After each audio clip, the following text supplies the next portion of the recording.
Sticking close to home, people will be grilling more this summer than ever before. And joining us now with some tips is Bridget Wasser. Welcome. Thanks so much.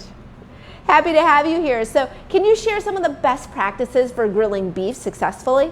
Yeah, there's a few handy tips to make sure you have in mind all summer. One would be to pick the right cut for grilling.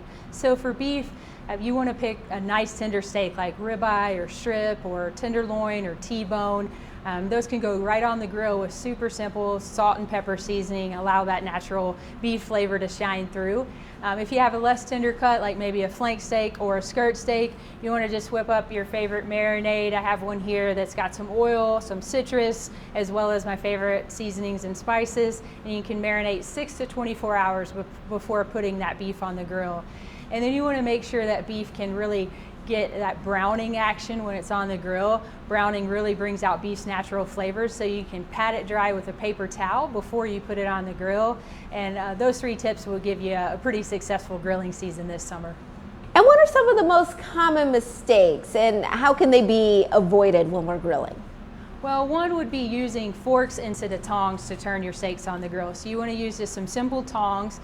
Make sure you're using those to flip your beef on the grill, because using a fork, you're going to pierce into the beef, into the steak, and you're going to lose some of those great natural juices, and we don't want that to happen. And you don't want to just try to eyeball your doneness, or even worse, cut into a steak while it's still cooking on the grill to see if it's done. You always want to use just a simple, handy, instant read thermometer to make sure you're hitting the right temperature every time, and you're not disappointing yourself with a steak that's not cooked perfectly. And then a big mistake is not letting it rest before you slice into it. So you want to let beef rest a good 5 minutes before you slice it. That'll help your steak stay super juicy, which is going to deliver a great eating experience for you or whoever you're feeding off the grill.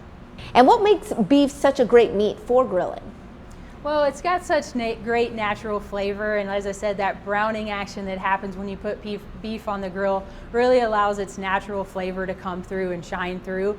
Also, beef's really versatile, so we've got a ton of different cut options, from steaks and burgers to, and there's sure to be something to please everyone that's at your cookout. And where can consumers go for more summer grilling tips?